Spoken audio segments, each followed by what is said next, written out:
ورحمة الله وبركاته.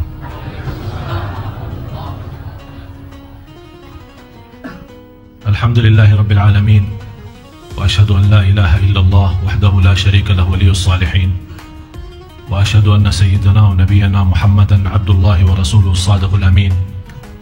اللهم صل وسلم وبارك على سيدنا محمد وعلى آله وصحبه ومن تبعهم بإحسان إلى يوم الدين. سبحانك لا علم لنا إلا ما علمتنا إنك أنت العليم الحكيم. Maha suci Allah, Maha suci Allah, saya tidak memiliki ilmu apa-apa, hanya saja apa yang diberikan oleh Allah Subhanahu wa ta'ala. Segalanya milik Allah. Apa yang kita rasa memilikinya itu sesungguhnya milik Allah. Bapak Ibu, jamaah Masjid Agung Sunda Kelapa yang dimuliakan dan diberkahi Allah Subhanahu wa ta'ala, yang saya banggakan, yang saya cintai, istri saya hadir di sini beserta adiknya, adik istri saya, bersama anak saya juga, Ustadz yang insyaallah Syekh Hasan ada juga di sini, Al Hasan ibnu Ali. Ada juga adik saya di sini, adik kandung saya Syekh Hussein hadir di sini. Kami doakan biar cepat dapat jodoh. Bapak Ibu, doanya buat dia bukan buat saya. Kalau saya alhamdulillah ada istri saya di sini. Terima kasih Bapak Ibu kehadirannya. Saya sangat kagum dengan jemaah sekalian yang hadir di malam ini. Sebelum saya menyampaikan tema saya tentang bermacam atau berbagai macam manusia dalam hal salat dengan dasar firman Allah Subhanahu wa ta'ala Suratul Baqarah 153. Saya mohon Bapak Ibu, malam ini banyak kita akan belajar. Jadi saya mohon perhatiannya, yang masih berisik-berisik ibu-ibu ini. Kalau di sini Masya Allah saya mendengar hanya suara nafasnya, kalau ibu-ibu suara mulutnya. Jadi mohon sebelum saya masuki kita sama-sama belajar, karena tema yang saya bahas belum pernah dibahas di sini. Dan saya harap dengan masuknya tahun baru, kita sama-sama harus mampu memperbaiki salat kita. Sebagaimana firman Allah Subhanahu wa ta'ala, ba'da a'udzu billahi minasyaitonir rajim, ya ayyuhalladzina amanu ista'inu bis-sabri was-salah, ista'inu bis-sabri was-salati innallaha ma'as-sabirin. Hei orang beriman, minta tolonglah dengan sabar dan salat. Minta tolonglah dengan sabar dan salat. Karena kedatangan pertolongan Allah itu adalah lewat sabar dan salat. Sebelum saya menyampaikan tema khusus untuk malam ini, ada yang saya perlu sampaikan. Bapak Ibu, sama-sama ucapkan Alhamdulillah. Masih kurang jelas. Dari dalam hati. Bukan saya minta suara keras, tapi saya minta berkata Alhamdulillah, tapi hati merasa, hati bisa bergetar karena mengucapkan kalimat sebagaimana bersabda Rasul, ucapan Alhamdulillah itu lebih berat dari bumi dan langit. Dengan ucapan Alhamdulillah bisa mempenuhi segala isi bumi dan langit, hanya dengan kata Alhamdulillah. Oleh karena itu dikhususkan kata Alhamdulillah itu diawali suratul Fatihah. Dan rahasianya dan kelebihannya, Alhamdulillah termasuk mulai dengan kata memiliki dasar huruf yang bermacam tempat. Dari bagian dalam, ujung tenggorokannya, kemudian adalah bibirnya dan juga bagian lidahnya. Coba kalau kita bilang ha, keluarnya dari mana? Dari dalam kan? Bagian tenggorokan. Terus kalau da, keluarnya di mana? Lidah. Terus mim, keluarnya di sini. Ada rahasia apa? Apa kaitan ha mim dal sampai ada sebuah kata yang diucapkan alhamdulillah?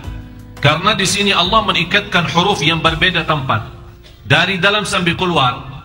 Berarti di sini Bapak Ibu, kita harus melatih diri bisa mengucapkan kata alhamdulillah dari batin, bukan hanya sebatas zahir, bukan hanya sebatas niata saja keluarnya.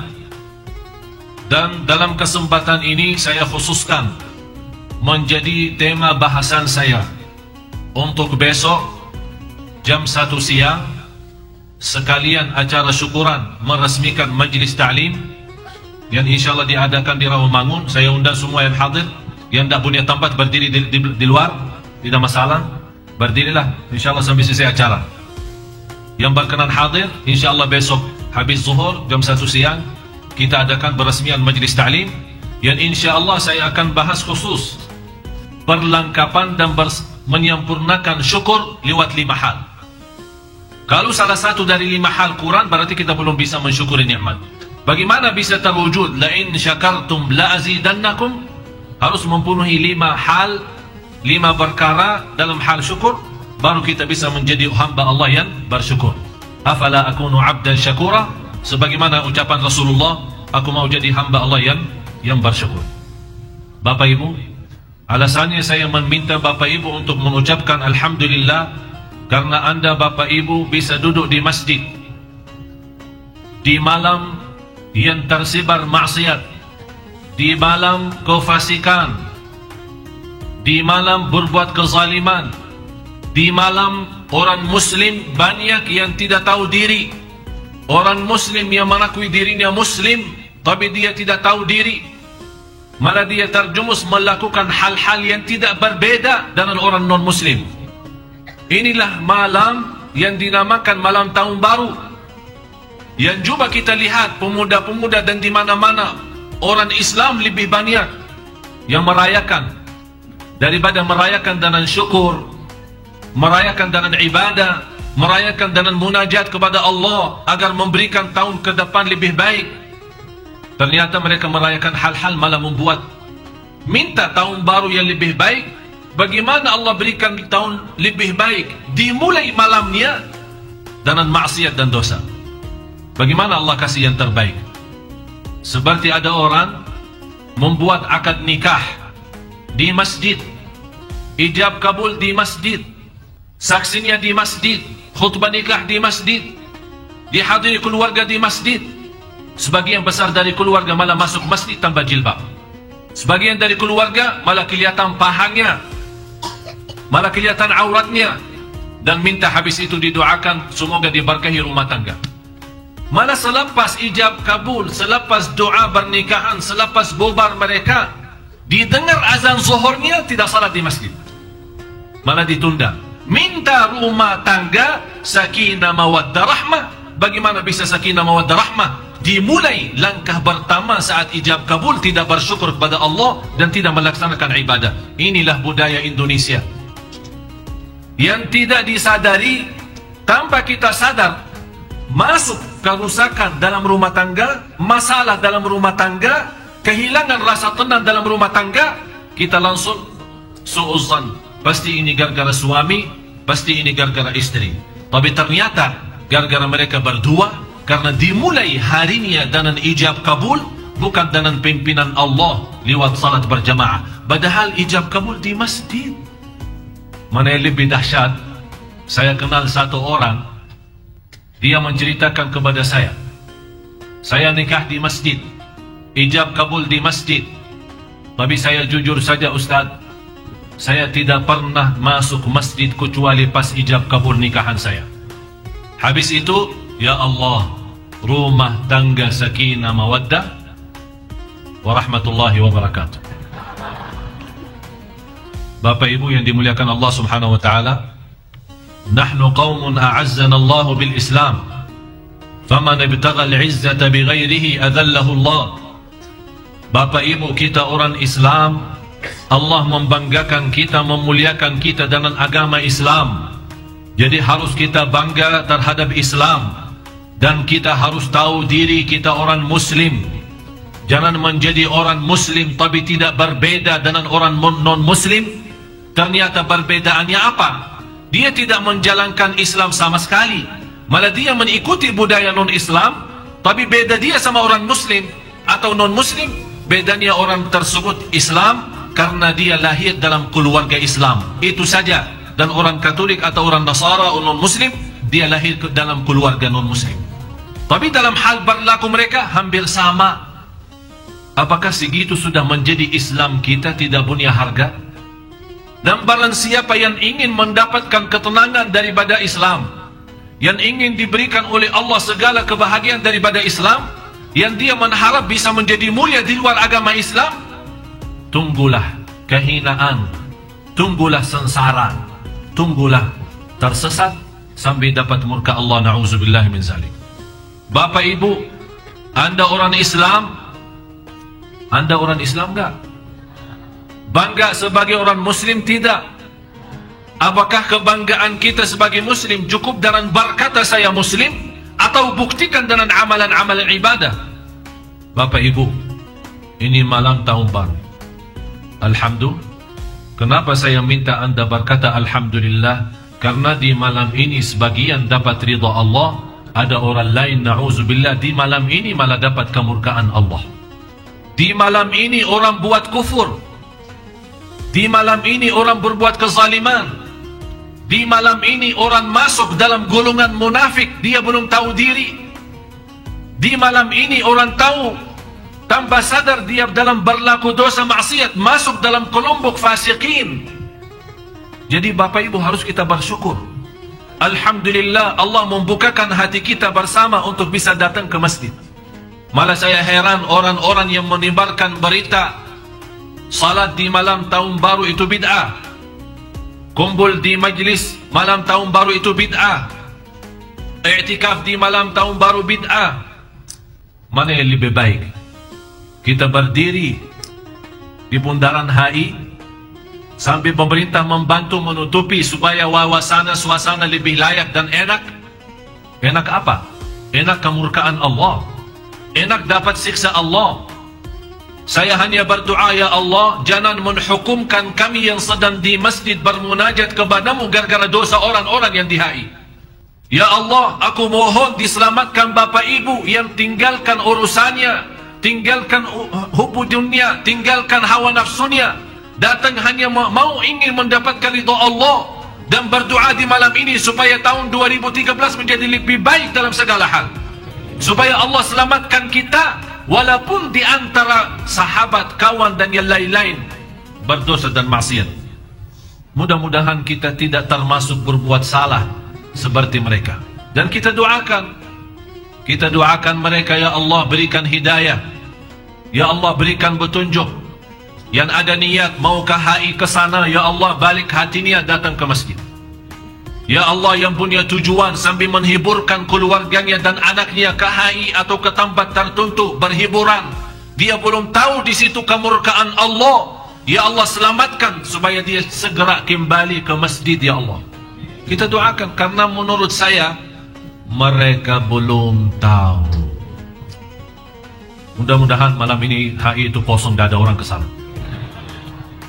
Biar semua polisi dan keamanan yang sudah menyiapkan tempatnya kecewa, tidak ada orang datang. Karena semuanya larinya ke masjid, semuanya datang mencari ridha Allah, semuanya di tangan Allah, kita tidak tahu. Tapi yang saya khususkan Bapak Ibu, harus Anda yang bersyukur di malam ini Allah bukakan hati. Tidak terbayang mau melarikan diri ke tempat maksiat, tapi Anda sudah nawaitu. Dan saya yakin di antara Bapak Ibu yang sudah sebelumnya malam jauh hari sudah nawaitu menyiapkan tempat, mengajak keluarga dan anak untuk mendapatkan ridha Allah Subhanahu wa taala. Karena kita tidak tahu di antara mana ibadah yang Allah rahasiakan ridha. Kalau di dalam ibadah yang kita usahakan semaksimal mungkin, bisa jadi dapat ridha Allah lewat ibadah tertentu. Kalau sudah kita mendapatkan ridha Allah, beres dunia akhirat. Mudah-mudahan saya mohon kepada Allah Subhanahu wa taala dengan nama Allah yang agung dan mulia, dengan asmaul husna was sifatul ula, mudah-mudahan Bapak Ibu semua yang hadir di malam ini mudah-mudahan tidak pulang ke rumahnya sambil membawa ridha Allah Subhanahu wa taala. Semuanya masing-masing mudah-mudahan malam ini merasakan kebahagiaan ridha Allah, merasakan keindahan ridha Allah, merasakan kemanisnya ridha Allah subhanahu wa ta'ala. Irji'i ila rabbiki radiyatan mardiyah. Alhamdulillah. Ya ayyuhalladzina amanu ista'inu bis sabri was salah. Innallaha ma'as sabirin. Kunci dalam segala kehidupan kita tersembunyi dalam sabar dan salat.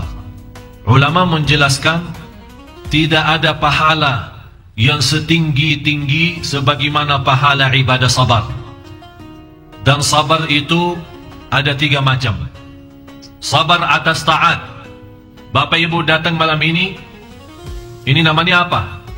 Taat, berjuang. Bapak Ibu harap apa? Apa yang diharapkan Bapak Ibu malam ini? Hah? Foto. Saya dengar foto katanya. Ridha. Berarti kita Bapak Ibu di malam ini fokus ke ridha Allah. Siapa yang memberikan ceramahnya, siapa yang mengimami kita, siapa yang memberikan tausiahnya, itu bukan urusan. Karena kita fokus bersama malam ini untuk mendapatkan ridha Allah. Berarti Bapak Ibu harus Anda titikkan dalam hati, ya Allah, saya malam ini mau dapat ridhamu ya Allah. Saya ingin malam ini pulang ke rumahnya besok subuh saya sudah membawa ridhamu ya Allah. Saya ingin ya Allah dengan ridhamu ya Allah malam ini saya bisa menjadi bahagia sepanjang sisa umur saya. Itu yang ditanamkan dalam hati. Kita memang tidak bisa maksa Allah, tapi kita bisa bermunajat, kita bisa berdoa. Tidak ada habisnya sampai kita merasa Allah kabulkan. Belum dikabulkan, kita teruskan berdoa kita kepada Allah subhanahu wa ta'ala. Karena salah satu kita mensyukuri nikmat Allah membukakan hatinya, hidayah taufik datang kemari. Kita punya kewajiban mensyukuri nikmat Allah. Di antara kita bermensyukur adalah berdoa kepada Allah subhanahu wa ta'ala. Orang-orang yang sabar atas taat, pasti di antara Bapak Ibu ada kawan-kawan yang mengajak untuk ke tempat hiburan. Ada yang mengajak keluar kota, ada yang mengajak malah keluar negeri. Tapi Anda sudah innamal a'malu binniyat. Anda sudah nawaitu dari jauh hari, malam ini saya mau i'tikaf, malam ini saya mau curhat sama Allah, malam ini saya ingin dipimpin Allah, malam ini saya ingin dapat petunjuk oleh Allah. 2013 insyaAllah lebih baik. Ini kan semuanya Bapak Ibu kan di tangan Allah. Ini perjuangan Bapak Ibu sambil datang ke sini. Dan saya yakin pertama kali melihat jamaah ramai seperti ini malam ini. Saya sering ikutin i'tikaf Sunda Kelapa. Ada i'tikaf di BI, ada i'tikaf di Atin, ada i'tikaf di masjid mana-mana. Dan banyak yang mengharapkan dan mengundang dari jauh hari untuk saya mengisi di tempat mereka masing-masing. Malah ada yang 6 bulan lalu yang sudah minta isi untuk malam ini. Ada yang minta salat malamnya, ada yang minta muhasabahnya, ada yang minta ceramahnya. Tapi Allah subhanahu wa ta'ala membukakan hati saya milik Sunda Kelapa. Ini juga menjadi salah satu nikmat bagi kita sama-sama berkumpul di majlis ini. Mudah-mudahan dengan izin Allah kita sama-sama kumpul lagi di surga Allah. Sungguh kita rasa nikmat kalau kita sebagaimana Allah berikan petunjuk, kita bisa merasakan petunjuk itu. Ihdinas siratal mustaqim. Sabar atas taat. Bapak Ibu lagi berjuang. Banyak godaan, banyak hawa nafsu, tapi kita juga perlu sabar atas taat. Ini yang pertama. Yang kedua, sabar atas hawa nafsu, sabar atas maksiat. Nafsu kita mengajak senang-senang. Memang nafsu kita belum senang salat, nafsu kita belum senang majlis ta'lim, nafsu kita belum senang menjadi orang salih-salihah. Mau, semua mau enggak? Mau jadi salih-salihah, mau jadi ahli salat, mau jadi ahli Quran. Nafsunya tidak mau. Anda punya keinginan, tapi ini namanya sabar lawan hawa nafsu. Cinta Allah tidak?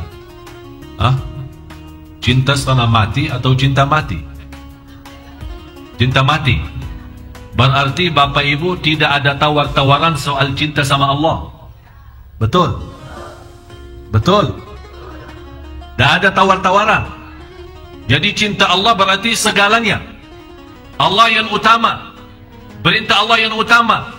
Semuanya bagi kita Allah. Udahlah, jawab sendiri masing-masing. Jawab sendiri yang sejujur-jujurnya. Kalau memang Allah cinta kita pertama dan tidak ada tawar-tawaran, mulai, tidak usah bahas lalu ya. Yang sudah lalu, tidak usah dibahas. Mulai malam ini, jangan sampai Anda masuk masjid masih masbuk. Siap? Ada yang diam ini. Kayaknya berat ini gimana ya? Tidak ada di antara bapak ibu yang tahu berapa sisa umurnya. Tapi dalam sisa umur kita berapapun sedikit atau banyak, insya Allah 2013 Allah akan melihat kita selalu bertakbiratul ihram bersama imam. Siap? Langkah pertama menuju kebaikan, nawaitu. Anda ada nawaitu enggak? Tapi nawaitunya perlu gerakan. Nawaitu sendiri tidak cukup. Anda sendiri sudah mengakui diri sebagai cinta Allah itu cinta mati. Tidak ada tawar-tawaran. Berarti begitu Anda mendengar azan masih ada kesibukan dunia, angkat tangan. Allah yang terutama. Lagi di pinggir jalan, jangan bagi alasan macet, jangan bagi alasan apa saja. Wallahi, demi Allah, kalau kita jujur cinta Allah dalam hati dan kita merasa nyesal kalau rakaat satu sudah tertinggal, kita bisa nangis sebagaimana orang saleh. Bukan dia nangis sepanjang malam karena ketinggalan satu rakaat, ketinggalan takbirah pertama sama imam, 3 hari dia nangis, tidak bisa nyaman tidur. Kita bisa ketinggalan salat karena ketiduran habis sepanjang malam nonton Liga Inggris. Ya Allah, Bapak Ibu, tolong kita sama-sama perbaiki diri. Sabar atas hawa nafsu. Inilah perjuangan. Nafsu kita tidak mau selain jadi masbuk. Nafsu kita tidak mau di saf pertama. Yang saya heran, apalagi Jumat, orang datang mengharap mendekati khatib supaya dapat pahala mendekati khatib, dan saf pertama didoakan oleh malaikat. Datang masjid masih kosong, duduk di ujung sana belakang. Heran saya. Malah ada orang yang datang belakangan, dia fikir masjidnya sudah penuh, sudah terisi. Kok lihat di belakang saf sudah tersusun dan rapi. Tapi begitu kalau dia orang yang tinggi, kayak orang Arab ya, lihat ke depan, oh kosong sih.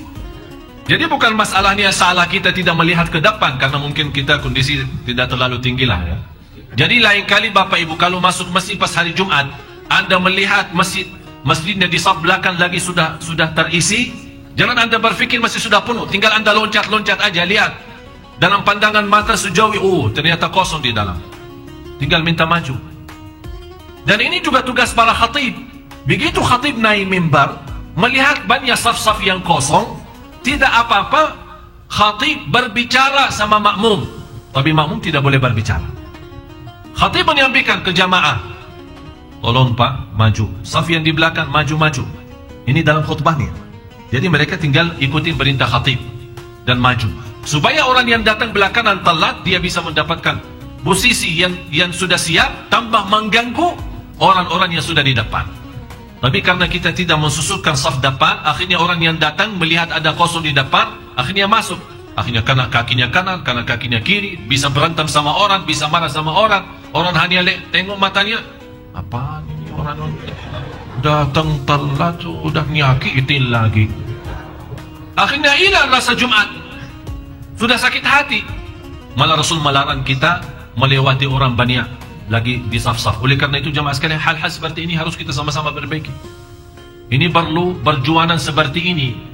Saya yakin Bapak Ibu suka yang baik, suka berbuat baik. Tapi saya harap sama-sama 2013 menuju kepada yang lebih baik. Lebih baik dalam segala ucapan kita, pandangan kita, ibadah kita, majlis kita menjadi lebih sopan, lebih sederhana dalam kehidupannya, lebih halus, lebih tulus, lebih ikhlas. Semua jadi lebih baik. Kalau bisa mempunyai segala amalan kebaikan itu puncaknya, sudah tidak ada lebih daripada itu. Jangan melihat orang tunjukkan dia lebih baik, dan jangan Anda kalah sama orang lain, sama-sama baik. Anda berusaha, wa fi dzalika falyatanafasil mutanafisun. sama-sama berlomba-lomba untuk mendapat yang lebih baik di sisi Allah Subhanahu wa taala. Sabar yang ketiga atas ujian dan takdir. Ini sabar ujian takdir itu perlu bahasan sendiri. Dan di sini bukan bahasan saya soal sabar, setitilnya apa, tapi ujung bahasan saya ini mau masuk kepada perintah yang kedua, ista'inu bis sabri was salah. Suratul Baqarah ayat 153. Salah ini, ada orang salat tapi Allah tidak terima. Kira-kira kita sudah berapa tahun salat? Siapa yang sudah merasa salatnya sudah mantap? Semua punya masalah salat? Angkat tangan yang punya masalah dalam salat. Rasulullah sallallahu alaihi wasallam bersabda, "Man shalla 40 yawman la tafutuhu takbiratul ihram, kutibat lahu bara'atan, bara'atun minan nifaq wa bara'atun minan nar." Barang siapa yang salat 200 salat, artinya 40 hari berturut-turut. 40 hari, bukan 40 salat. Beda hadisnya. 40 salat pas umrah kan ada hadisnya 40. Jamaah Indonesia yang bilang 40. Tahu 40? Maksudnya 40 salat 8 hari. Tapi kalau ini hadisnya beda. Hadis diriwayatkan Imam Tirmizi. Barang siapa yang salat selama 40 hari, 40 kali 5 waktu salat berapa? 200 berturut-turut, tidak pernah tertinggal takbiratul ihram. La tafutuhu takbiratul ihram, tidak pernah tertinggal takbiratul ihram, akan dapat 2 kebebasan. Bebas dari munafik, yang kedua bebas dari neraka jahanam. Bapak Ibu, demi Allah, demi Allah, demi Allah, orang munafik tidak bisa melaksanakan hal ini. Orang munafik biarpun dia salat, Allah sudah jelaskan orang munafik pun salat, orang munafik baca Quran, orang munafik zikir. Tapi beda orang munafik sama orang mukmin apa? Orang munafik kalau salat, salatnya malas. Orang mukmin kalau salat, salatnya semangat dan cinta. Orang munafik berzikir tapi sedikit. Orang mukmin berzikir tapi banyak sekali, tidak ada batasnya. Itu beda.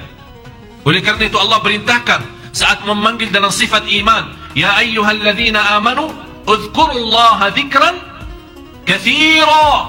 Hei orang beriman, berzikirlah kepada Allah sebanyak-banyaknya. Demi Allah, orang munafik tidak bisa banyak zikir. Orang munafik tidak bisa salat kecuali malas, apalagi mau jaga takbirah pertama. Oleh karena itu Bapak Ibu, kalau anda mau tahu diri mukmin atau munafik, periksa bagaimana respon anda dalam hal takbirah pertama. Kalau anda sudah termasuk selama ini, alhamdulillah, tidak pernah masbuk dan tidak pernah lewat takbirah ihram, alhamdulillah, jaga sampai akhir hayat. Kalau anda merasa ada kemacetan karena penyakitnya tinggal takbirah ihram, ada titik-titik hitam munafik dalam hati, segera perbaiki. Kemunafikan tidak bisa diobati di rumah sakit, tidak ada resep obat. Resep obat menghilangkan kemunafikan dalam hati adalah jaga salat dengan takbirah ihram. Faham takbirah ihram kan? Jadi imam Allahu Akbar, kita Allahu Akbar. Bermacam manusia 5 dalam hal salat. Saya minta Bapak Ibu perhatiannya. Kira-kira kita di antara yang mana dalam 5 golongan dalam hal salat? Yang pertama, orang salat tapi disiksa oleh Allah. Orang salat tapi disiksa. Ternyata salatnya bukan menyelamatkan, malah salatnya membawa dia ke siksa Allah. Fawailul lil musallin alladzina hum an salatihim sahun. Suratul Ma'un, surah 107 ayat 4 sama 5. Saya begitu membaca ayat ini, sebenarnya saya bersyukur, walaupun ada rasa takut. Bersyukur kenapa? Karena di sini Allah sebutkan alladzina hum an salatihim sahun. Bukan fi salatihim sahun. Iman beda jauh. Kalau Allah bawakan fi, fawailul lil musallin alladzina hum fi salatihim sahun, berarti kita semua termasuk saya masuk dalam ancaman ini. Maksudnya apa fi? Alladzina hum fi salatihim sahun, yang lalai dalam salat akan disiksa oleh Allah. Pertanyaan saya, kita lalai dalam salat enggak? Sering. Ini ibu-ibu bilang sering. Tapi alhamdulillah Allah tidak bawakan fi, karena Allah tahu manusia. Tapi Allah bawakan an salatihim. Abdullah bin Abbas radhiyallahu anhuma menjelaskan tafsirnya ini an. Apa beda an sama fi itu? Ternyata kata beliau, alladzina hum an salatihim sahun adalah salat orang munafik yang suka nunda-nunda salat. Begitu sudah mendekati habis waktu, dia kaget, ya Allah, mau habis waktunya, segera dan cepat ambil wudu dan segera dan cepat selesai salatnya supaya tidak habis waktu. Intinya salat tanpa rasa apa-apa. Allahu Akbar, Assalamualaikum warahmatullahi. Yang dia sadari Allahu Akbar sama salam, di antaranya tidak ada, nol. Dan banyak yang seperti ini. Saya lihat banyak masuk ke masjid hampir jam 6, berarti sebentar lagi maghrib ya. Ternyata dia belum asar. Begitu dia masuk masjid, saya perhatiin, saya pikir pertama baik sangka, harus baik sangka. Begitu dia salat, saya sambil pandangan saya, ini salat apaan ini? Jangan-jangan lagi olahraga tapi salah tempat. Begitu dia salat, Allahu Akbar, belum lama ya, belum lama sudah rukuk, sudah sujud. Begitu dia mau tahiyat pertama, saya pikir tahiyatul masjid. Dia bangun lagi, salat 2 rakaat. Jadi teruskan 4 baru salam. Tidak lebih dari 2 menit. 4 rakaat. Habis itu dia angkat tangan. Dan saya begitu dekatin, saya tegur beliau. Maaf, enti berdoa apa? Ya Allah, terimalah salat ana.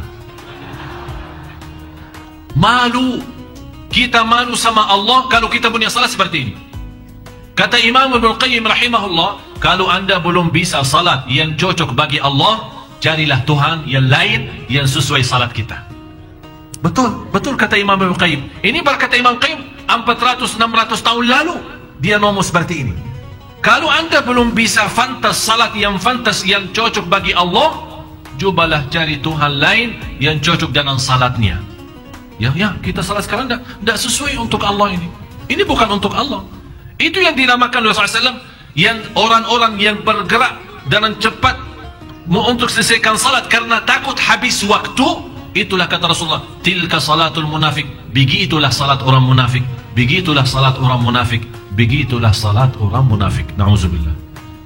Subhanallah Bapak Ibu, saya mendapatkan pelajaran kalau kita salat tepat waktu bersama imam, jamaah di masjid, tenang. Saya pernah terjumus di dalam perjalanan, kemudian mepet pas asar, kemudian ada ceramah di satu tempat. Saya punya pikiran, udahlah ke sana aja sekalian, nanti salat di sana. Dalam perjalanan, demi Allah Bapak Ibu udah tenang sampai ke tempat dan salat habis. Saya selesai, memang sudah maghrib dekat, tapi begitu saya salat, saya sadar saya tidak salat. Baru sadar saya tidak salat, dan saya minta maaf ya Allah, inilah salat saya seperti ini. Saya tidak pantas menjadi hamba-Mu ya Allah kalau memang salat kita seperti ini.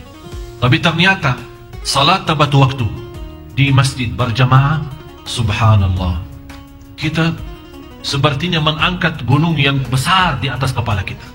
Sudah mendapatkan ketenangan yang luar biasa dan menyelesaikan kewajiban kita terhadap Allah. Baru kita pantas berkata, ya Allah, terimalah doa dan salat kami. Sudah jelas yang pertama, orang salat tapi disiksa. Apa artinya fawailul lil musallin? Artinya kalau di dalam bahasa Indonesia artinya celaka bagi orang salat. Dalam bahasa Arab, wail satu kampung di dalam neraka. Istilah lain satu desa. Tahu desa? Satu kecamatan ya, di dalam api neraka sendiri. Kepala kampungnya ada juga, Di sana ada kepala kampung, kepala desa, Fir'aun. Wakil kepala, Haman. Ada juga orang yang terkenal di sana, Qarun. Ini mereka ditempatkan di sana. Tempat itu khususan VIP. Untuk siapa? Fawailun lil musallin alladzina hum an salatihim sahun. Neraka Jahannam yang saya kaget waktu saya membaca satu hadis, saya heran. Neraka Jahannam sendiri berlindung kepada Allah dari ancaman wail sendiri. Padahal wail di mana? Di dalam neraka. Panasnya 7 kali lipat daripada api neraka sendiri. Ini ruang VIP. Ini bagi orang salat yang sahun, yang sebagaimana saya jelasin sifatnya. Bapak Ibu, bagaimana orang muslim tapi tidak salat? Kalau orang yang salat tapi salatnya ya selalu tidak tepat waktu, suka gabungkan tanpa alasan, sebentar mau habis ini masuk ke ini, ketiduran salat subuhnya, tapi dia tetap jaga. Ini sudah termasuk dalam ancaman ini. Bagaimana orang yang tidak salat sama sekali? Na'udzubillah. Yang kedua, orang salat tapi dihisab oleh Allah. Dia selamat dari ancaman fawailun lil musallin, tapi belum mantap salatnya, dihisab. Seperti apa? Siapa mereka? Mereka adalah orang-orang yang tidak sempurna wudunya, yang tidak menjaga rukun-rukunnya, yang tidak mempelajari wajib-wajibnya. Dia salat ikut-ikutan. Dan di dalam salat, kalau dia Allahu Akbar, hilang. Tidak tahu kemana. Sebentar di mall, sebentar di rumah, sebentar di Tanah Abang, sebentar naik busway, sebentar bayanan umroh, sebentar ingat masalah rumah tangga. Pokoknya kalau dia sudah Allah, sebelumnya tidak ada, santai aja, belum takbir kan? Begitu dia Allahu Akbar, udah masuk. Sepertinya dia lagi meeting dalam salat. Semua masalah dia mau selesaikan dalam salat. Belanja di Tanah Abang, urusin belanjaan istrinya, fikirin jemputan anaknya, semuanya dalam salat. Begitu dia selesai, ditanya, apa yang dibaca imam tadi? Hah? Imam ya? Sebenarnya saya sudah dengar bacaannya, tapi saya belum Quran hafal. Jadi ayatnya saya Quran, tapi saya tahu itu Quran. Ya memang Quran, masa dia mau baca? Ya jelas dia baca Quran, masa dia mau baca selain Quran? Tidak, maksud saya bertanya apa? Anda perhatiin bacaan imam apa? Rakaat ya udah begini aja. Rakaat pertama baca apa? Rakaat kedua baca apa? Bisa tahu nggak? Bisa ingat nggak? Satu ayat, satu apa saja? Sebenarnya saya jujur saja Ustaz, saya Quran hafal. Jadi saya sepertinya pernah mendengar ayat ini, pernah, tapi kok hilang gitu. Terus dia tanya kembali, maaf Ustaz, imam baca tadi apa? Saya bilang rakaat pertama qul ya ayyuhal kafirun, rakaat yang kedua qul huwallahu ahad. Masa sih? Dia berpikir ayat ini tadi baca. Memang terus terang saja Bapak Ibu, ini hal hampir 90% termasuk saya. Saya bicara jujur. Kadang masuk salat, Allahu Akbar, tidak tahu kemana. Tidak ada rasa sama sekali. Selesai salat, oleh karena itu berusaha jaga sunnah ba'diyah qabliyah, namanya sunnah rawatib. Mudah-mudahan dengan sunnah qabliyah ba'diyah Allah tutupi kekurangan itu di salat wajib. Pertama Allah hisabkan salat wajib. Begitu malaikat beriksa, ya Allah, ini hambamu memang salat banyak, tapi banyak lubangnya, banyak bocor. Bagaimana ya Allah ini? Kata Allah, coba lihat, beriksa. Ada sunnah-sunnah enggak? Diperiksa. Duha, qabliyah, ba'diyah, salat malam, tahiyatul masjid, sunnah wudu, taubat, hajat, dan yang lain-lain. Allah perintah malaikat, coba beriksa. Ada sunnah-sunnah enggak? Kata malaikat, ada ya Allah, banyak sunnah-sunnahnya. Udah, tutupi aja lubang-lubangnya. Ditutupin semua, jadi salat sempurna, masuk surga. Ada yang lain, Allah tanya, coba beriksa salat sunnahnya. Ya Allah, tidak ada. Berarti salatnya bagi dia apa? Celaka kan? Oleh karena itu Bapak Ibu, kalau Anda belum bisa sempurna dalam salat wajib, jangan tinggalin salat sunnah. Banyak salat sunnah, qabliyah, ba'diyah, tahiyatul masjid, sunnah wudu, masuk rumah, keluar rumah. Sebagaimana saya sudah jelasin berkali-kali, sunnah itu berbanyak semaksimal mungkin. Harun al-Rashid, salah satu khalifah, terkenal beliau setiap malam tidak kurang, di luar salat wajib tidak berkurang dari 100 rakaat. Di luar salat wajib tidak berkurang dari 100. Jadi jumlah salat sunnahnya semua hampir 100 rakaat. Jadi sayang sekali kalau Bapak Ibu hanya terhitung Anda punya salat wajib saja. Sayang. Mudah-mudahan salat wajib sama sunnah. Harapan saya sesuai hadis Rasulullah, dan sunnah-sunnah Allah sempurnakan kekurangan kita dalam hal dan salat wajib.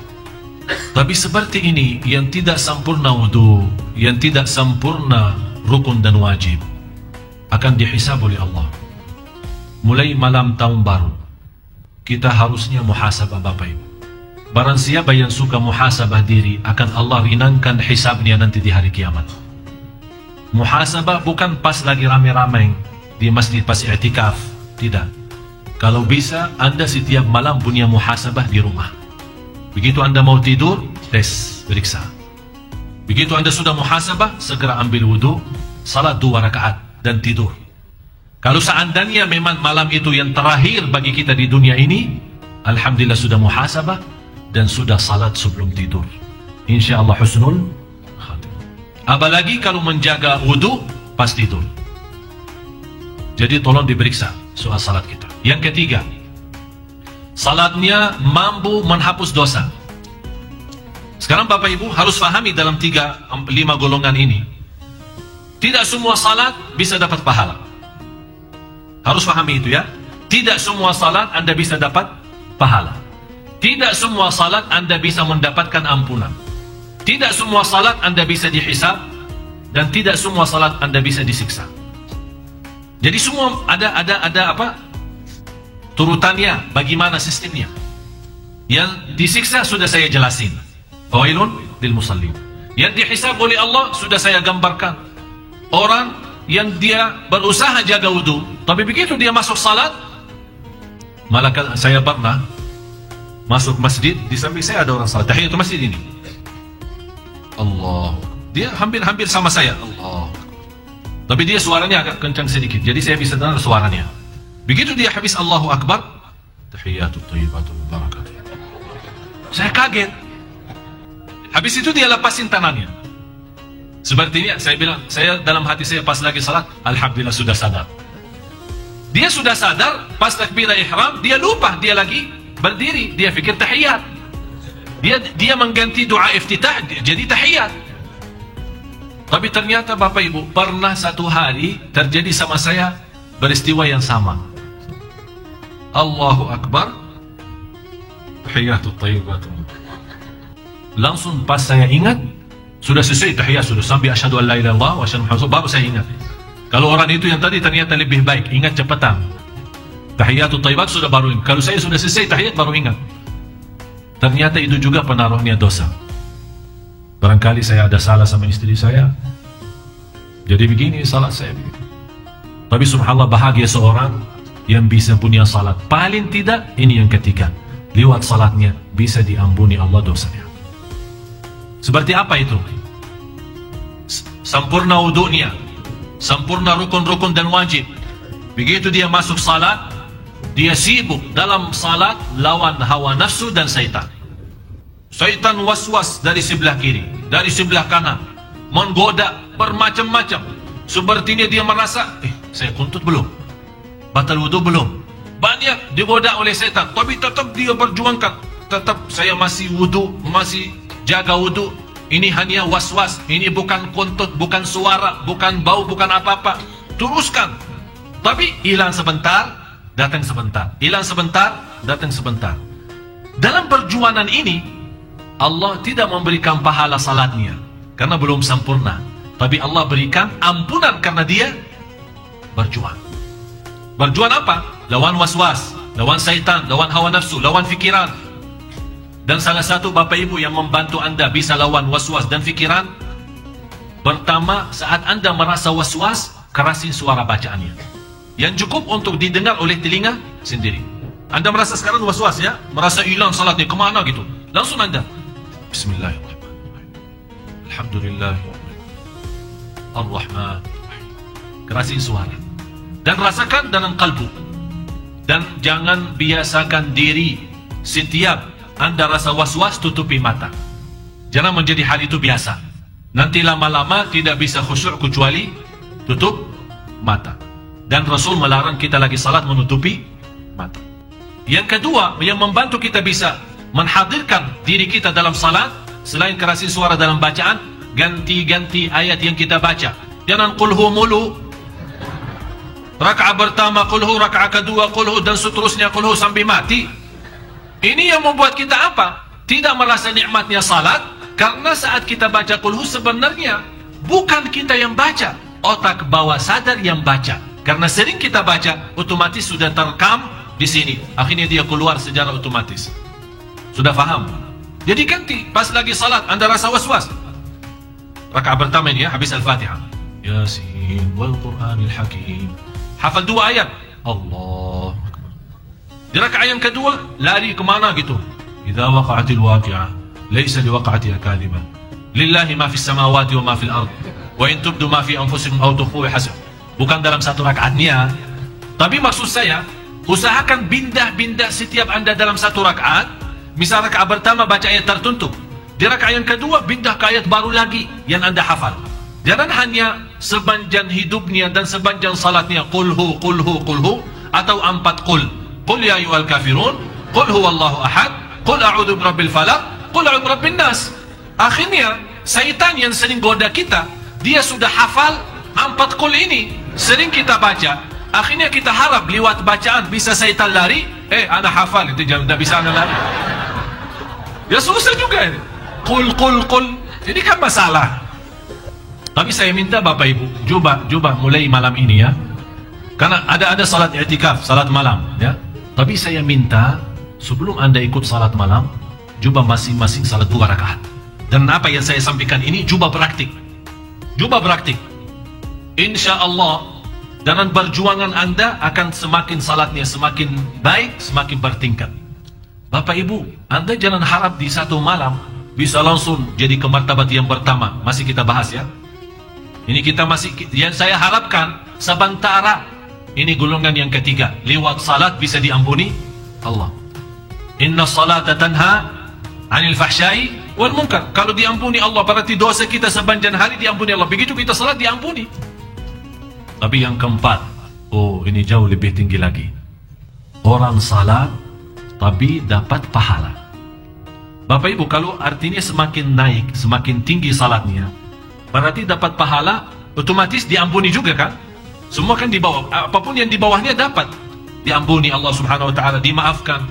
Siapa itu yang salat tapi bisa mendapatkan pahala salatnya?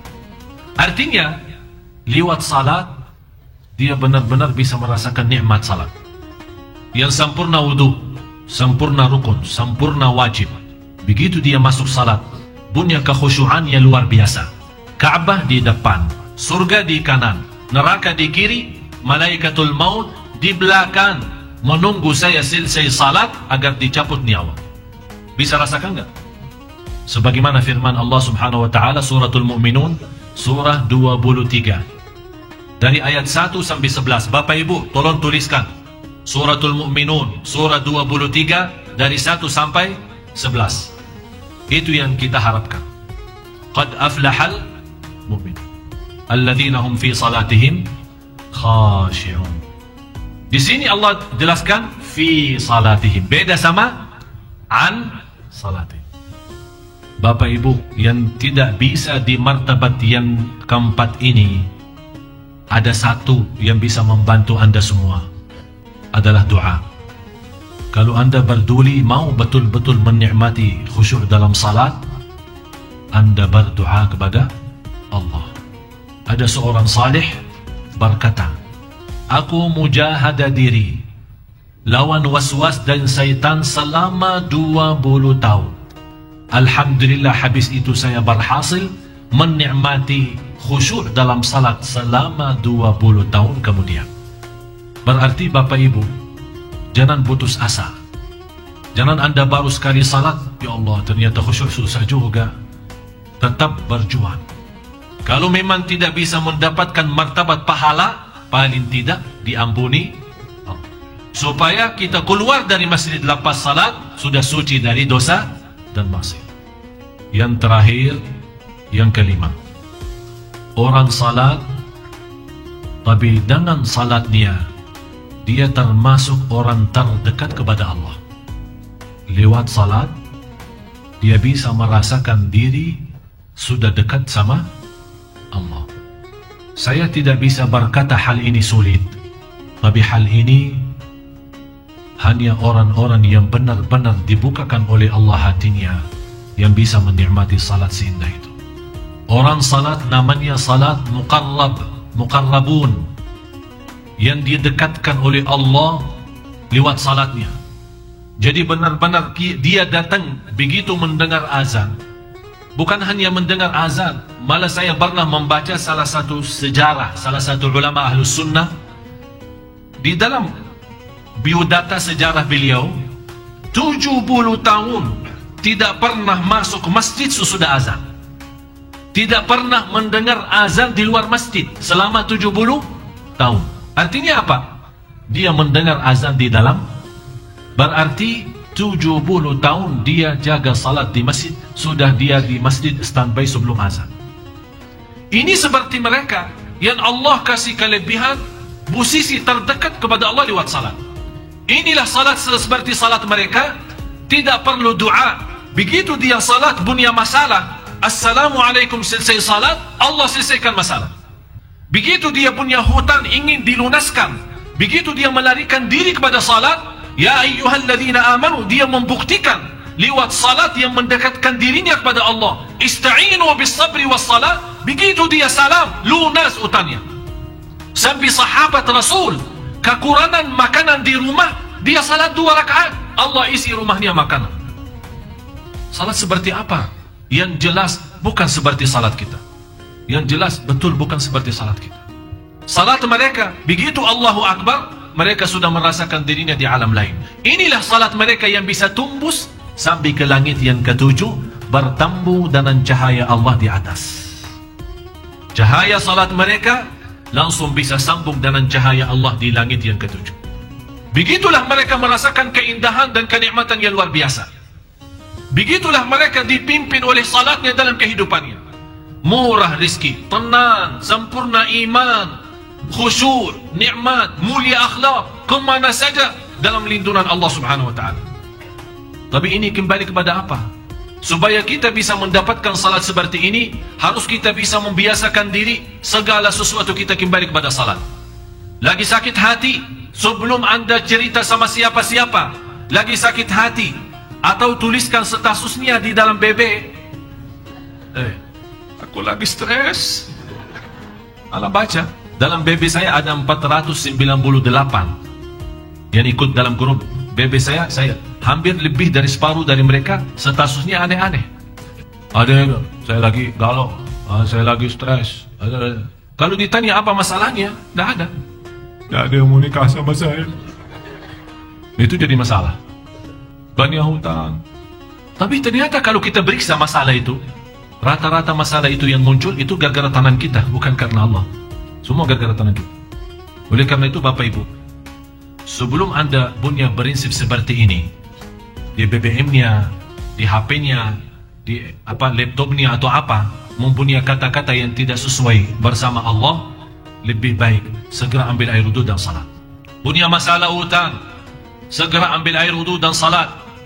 Sebelum anda cerita sama manusia dengan harapan dibantu oleh manusia, ceritalah sama Allah, baru akan Allah bukakan hati manusia memberikan pertolongan. Anda yang belum nikah, salat. Anda yang lagi sakit, salat. Anda yang merasa tertutup perjalanannya, salat. Kunci membuka bumi dan langit, salat. Ista'inu. Allah di sini memerintahkan minta tolong lewat salat. Ista'inu bis sabri was salat. Orang istri dan suami yang sudah lama menikah sampai saat ini belum memiliki keturunan, salat. Sebelum anda berikhtiar berobat sana sini, salat. Bapak Ibu, salat itu segala. Salat itu kita buka pintu Allah langsung tanpa protokol. Kita berbicara sama Allah langsung, connect sama Allah kita langsung. Ini Allah yang maha baik. Ada seorang ibu kemarin SMS panjang lebar, curhat sambil nangis, dan dia minta saya mau telepon Syekh. Saya balas, mau telepon apa?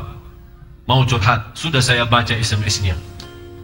Saya sendiri sudah ikut, habis baca SMS-nya ikut juga pusing kepala. Tapi ibu dah usah telepon. Ibu itu curhat sampai dia menjelasin keadaannya. Syekh, sampai saya SMS ini lagi nangis.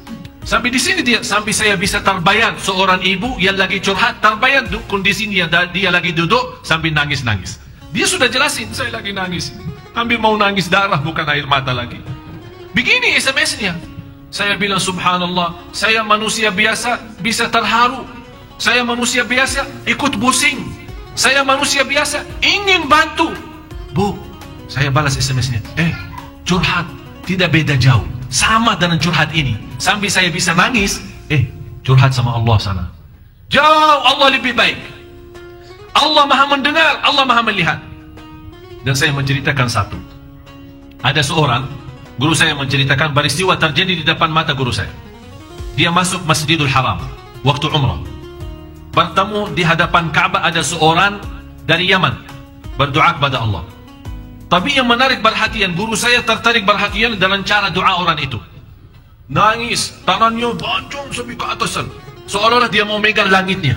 Saking betul-betul lagi butuh dan perlu. Berdoa, tidak ada habisnya. Orang kesana kemari tidak ada perhatian, hanya fokusnya ke doa.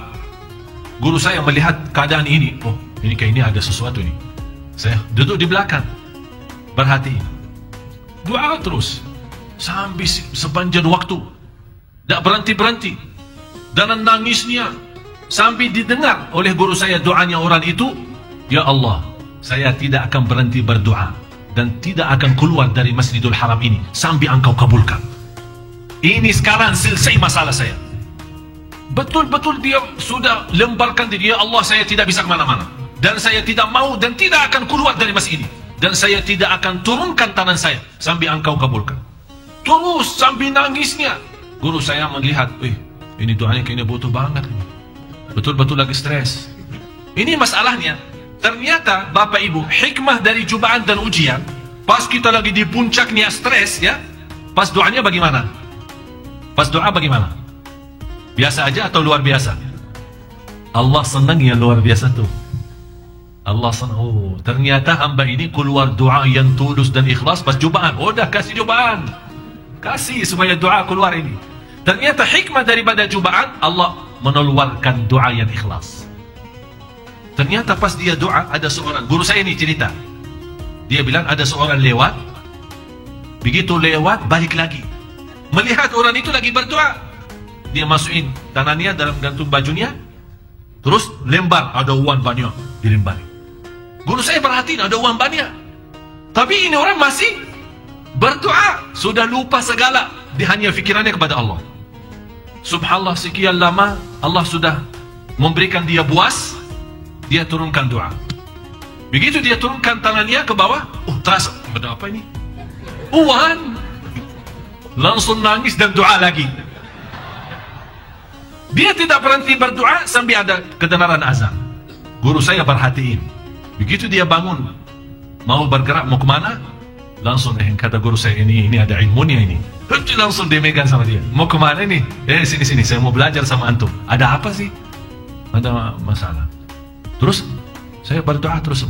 Sudah Allah kasih hajatmu 3 kali lipat. Dikasih 3 kali lipat. Bapak Ibu, demi Allah, tidak ada yang lebih baik sama dari Allah. Cuman kita belum bisa berdoa. Masalah sama kita, bukan masalah sama Allah. Allah memiliki dunia dan segala isinya, semuanya milik Allah. Allah bisa dengan kekuasaannya dan perintah kun fayakun, semuanya manusia datang memberikan pertolongan. Semua manusia dan makhluk akan tuntut untuk membantu kita. Ini Allah. Jamaah sekalian, harus kita sadar. Kita berhubungan sama Allah, salat karena Allah, bermunajat kepada Allah, bertawakul ala Allah. Harus kita tahu Allah maha baik, Allah maha kasih sayang, Allah maha adil. Allah lebih kasih sayang daripada ibu kepada anaknya. Apakah anda terbayang bagaimana rasa kasih sayangnya ibu kepada anak? Terbayang gak? Tidak akan dia mampu istirahat belum istirahat anaknya. Belum dia mampu tenang kalau belum tenang anaknya.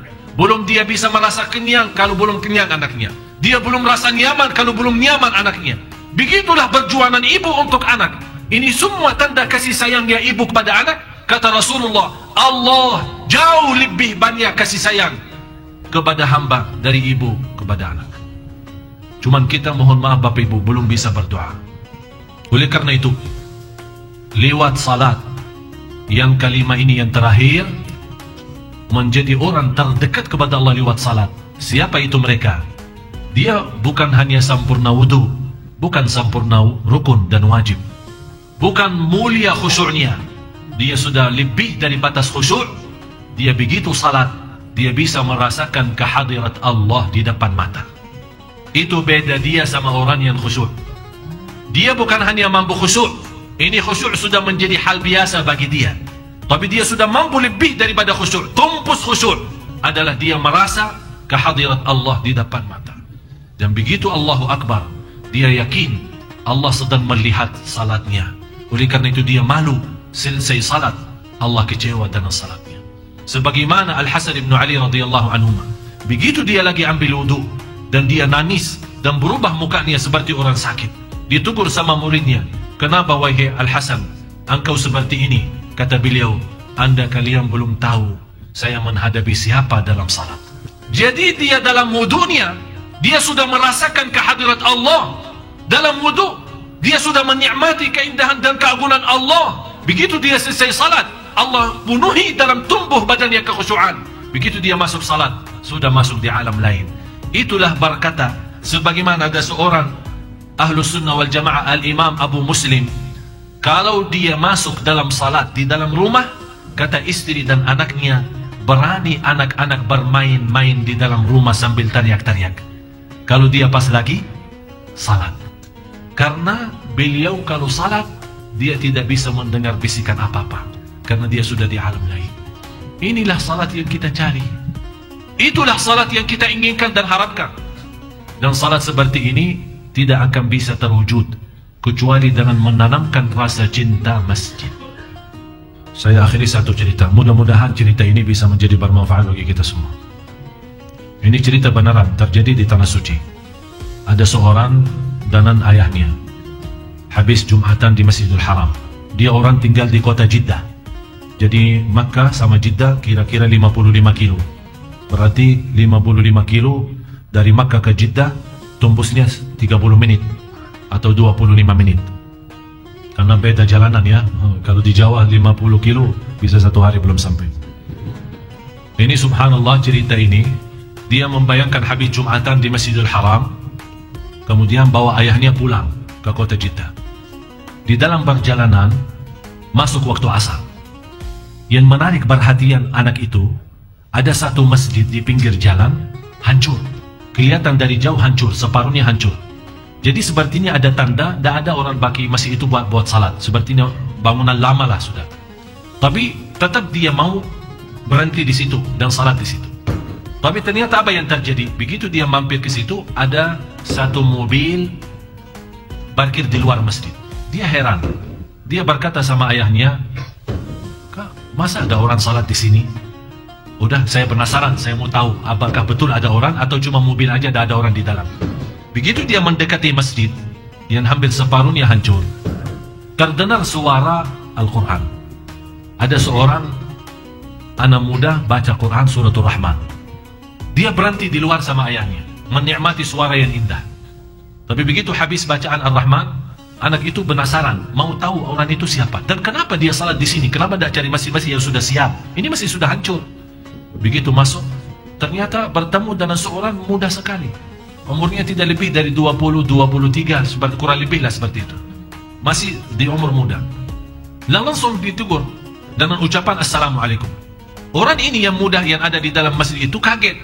Sepertinya tidak pernah nyangka ada orang mau datang masuk ke sini karena tempatnya hancur. Langsung dia bilang Waalaikumsalam. Dan orang yang datang, dia berkata, "Anda sudah salat asar?" Kata pemuda, saya belum. Udah, sudah masuk waktu, ayo kita sama-sama.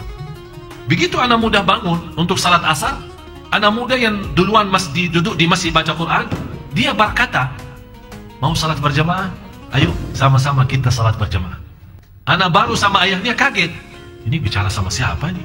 Ada orang di masjid. Kok dia bilang salat berjamaah? Sama siapa dia ngomong begitu? Jangan-jangan orang gila ini. Dia seperti ini bayangannya. Udah diam. Begitu iqamah, kemudian salat asar. Ayahnya jadi imam, dia saf sama anak muda itu. Dia perhatiin karena kata salat berjamaah memberikan gambaran ada orang lain, tapi dia tidak nampak. Akhirnya orang itu merasa sibuk dalam salat. Dia nunggu sama siapa, bicara sama siapa, tapi tidak ada orang selain kita. Begitu selesai salat, ditegur sama orang itu, dan dia bertanya, mohon maaf, Anda salatnya, mohon maaf salatnya sepertinya sudah bagus. Tidak kelihatan Anda orang gila. Tapi Anda tadi sebelum salat mengucapkan sebuah kata membuat saya tidak bisa santai dalam salat. Apakah Anda berbicara tapi tidak ada orang lain? Kata anak muda itu, jangan menganggap saya gila dan berbicara dengan batu. Ya memang tidak ada orang lain yang hanya saya berbicara dengan masjid ini. Kaget, kok berbicara dengan masjid? Maksudnya apa? Bentuk masjid kan batu. Bagaimana kamu berbicara sama batu? Kata pemuda, saya ulangi lagi, jangan salah faham. Saya bukan orang gila. Tapi saya begitu datang ke masjid pertama kali, dan saya melihat keadaan masjid seperti ini hancur. Dan saya tidak punya kemampuan untuk membangunkan kembali. Tapi saya yakin, masjid ini dulu banyak jamaahnya, banyak yang isi salatnya, dan banyak yang baca Quran. Saya merasa sepertinya masjid ini yang hancur, yang sudah tidak diurus lagi. Sepertinya merindukan suara takbir, merindukan suara bacaan jamaah, merindukan salat jamaahnya bersama makmum-makmum. Tapi karena sudah lama, oleh karena itu saya sudah bernazar, setiap lewat jalan ini saya akan salat di sini. Karena saya ingin, dengan rasa cinta saya kepada masjid, saya ingin Allah subhanahu wa ta'ala menghilangkan rasa haus kerinduan masjid ini kepada jamaah. Saya bernazar, bukan hanya salat di masjid ini, tapi saya juga menghatam 1 juz setiap lewat masjid ini. Anak itu heran, dan dia berkata, aku kagum dan bangga terhadapmu, seorang muda tapi begini berlakunya untuk masjid. Akhirnya mereka mau pisah, sama-sama pulang.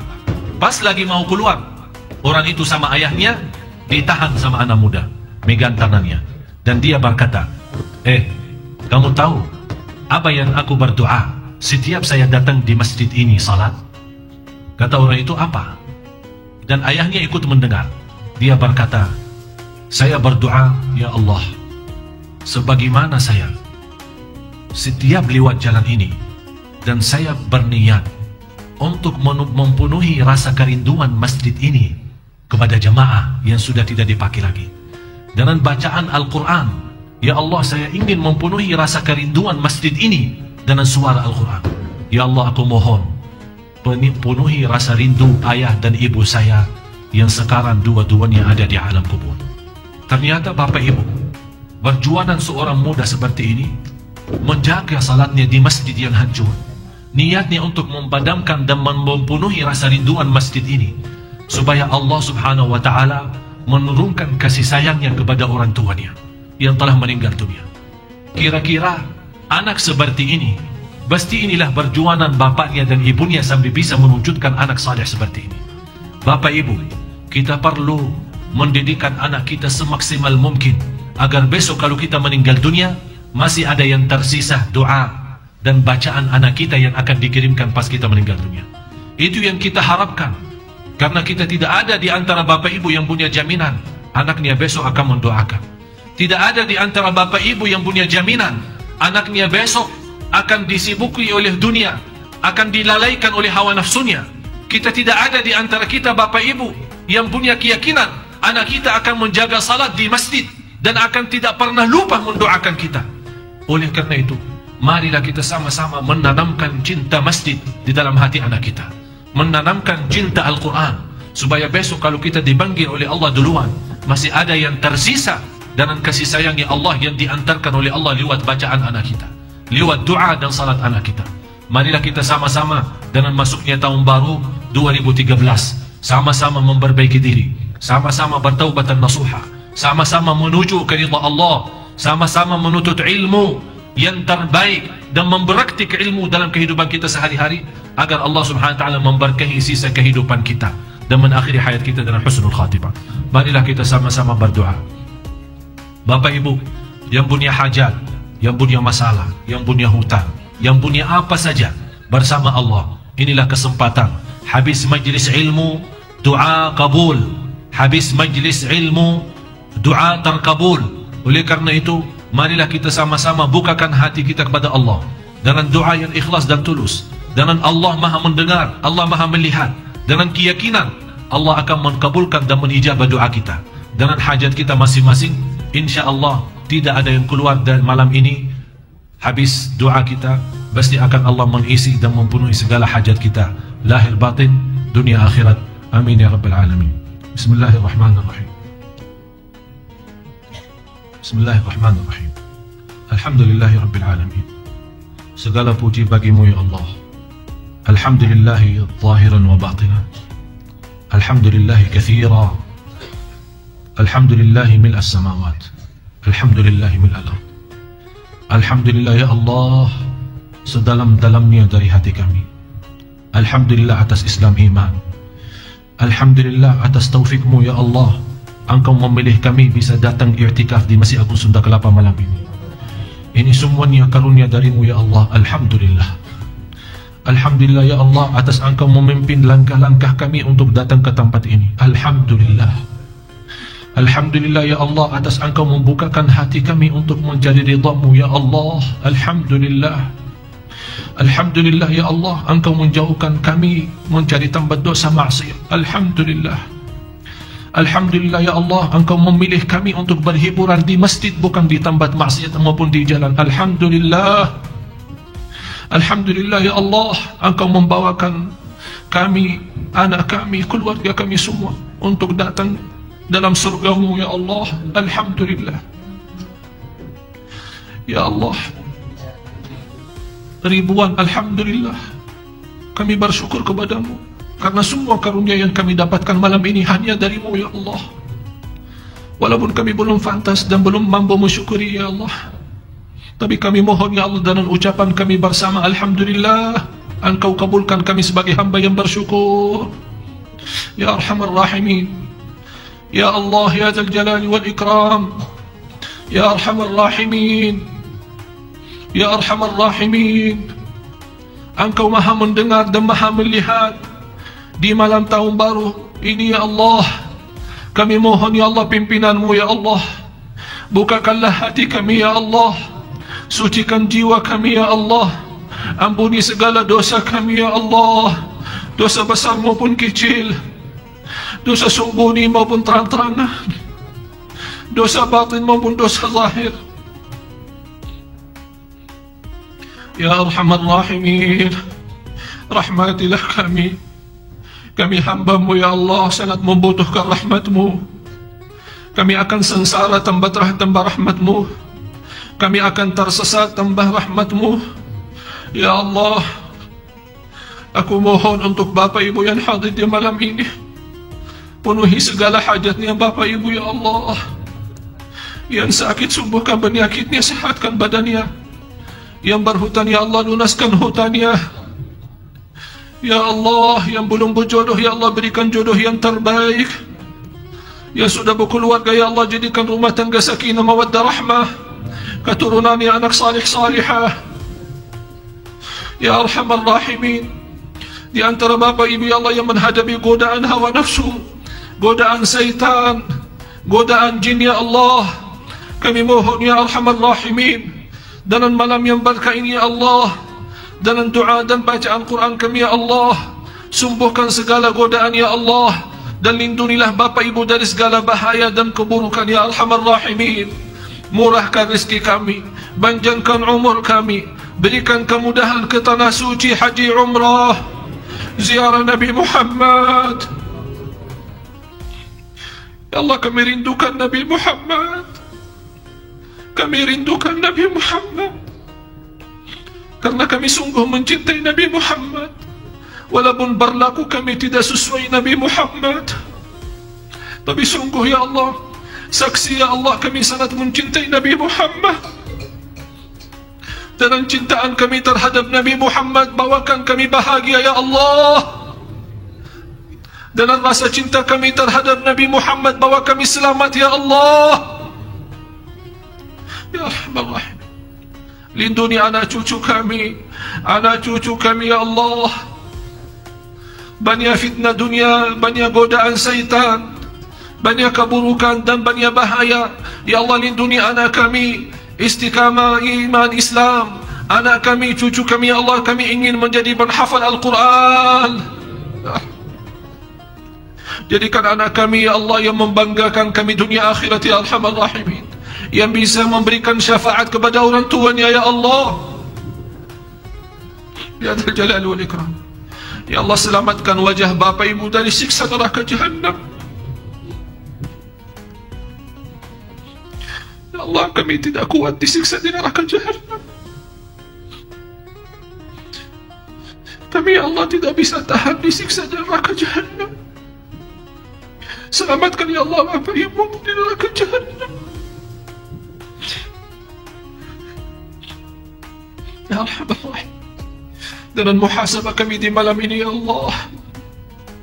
Kami akui dosa salah kami selama 2012. Kami akui berlaku kami, dosa lidah kami, dosa tangan kami, dosa kaki kami, dosa pandangan mata kami, dosa telinga kami. Kami mohon ya Allah, dalam masuknya tahun baru 2013 kami menjadi suci lahir batin ya Allah. Kami ya Allah, bukakan pintu bagi kami, pintu taubatan nasuha ya Allah. Bukakan hati kami ya Allah, taubatan nasuha sebelum meninggal dunia ya Allah. Taubatan nasuha sebelum menghadapi kematian ya Allah. Engkau maha tahu isi hati kami ya Allah. Engkau maha tahu hajat kami ya Allah. Hajat keluarga kami ya Allah. Hajat istri suami kami, anak cucu kami ya Allah. Engkau maha baik ya Allah. Engkau maha adil ya Allah. Engkau maha kasih sayang ya Allah. Engkau maha rahman rahim, latif khabir, fattah alim, razzaq karim, ya hayyu ya qayyum ya Allah. Engkau mendengar bisikan doa kami ya Allah. Engkau menjanjikan menijabah doa kami ya Allah. Engkau tidak pernah mengingkari janjimu ya Allah. Inilah doa kami ya Allah, dengan tulus dan ikhlas ya Allah, di saat masuknya malam tahun baru ya Allah. Ya Allah, dan titis air mata Bapak Ibu di malam ini ya Allah, berikan kepada kami ridha-Mu ya Allah. Dalam nangisnya dan titis air mata Bapak Ibu di malam ini ya Allah, kasih bagi kami hadiah yang besar, ridha-Mu ya Allah. Ridha-Mu ya Allah. Karena kami hamba-Mu, kalau Engkau mengusir kami, kami tidak akan bisa kemana-mana, hanya kepada Engkau ya Allah. Ya Allah, hanya kepada Engkau ya Allah. Engkau maha Tuhan kami. Engkau ya Allah Rabb kami. Engkau ya Allah Tuhan kami. Kami tidak memiliki Tuhan selain Engkau ya Allah. Kami tidak punya Allah selain Engkau ya Allah. Ya Arhamar Rahimin, Ya Arhamar Rahimin, Ya Arhamar Rahimin. Rabbana taqabbal minna innaka antas sami'ul alim, wa tub alaina innaka antat tawwabur rahim.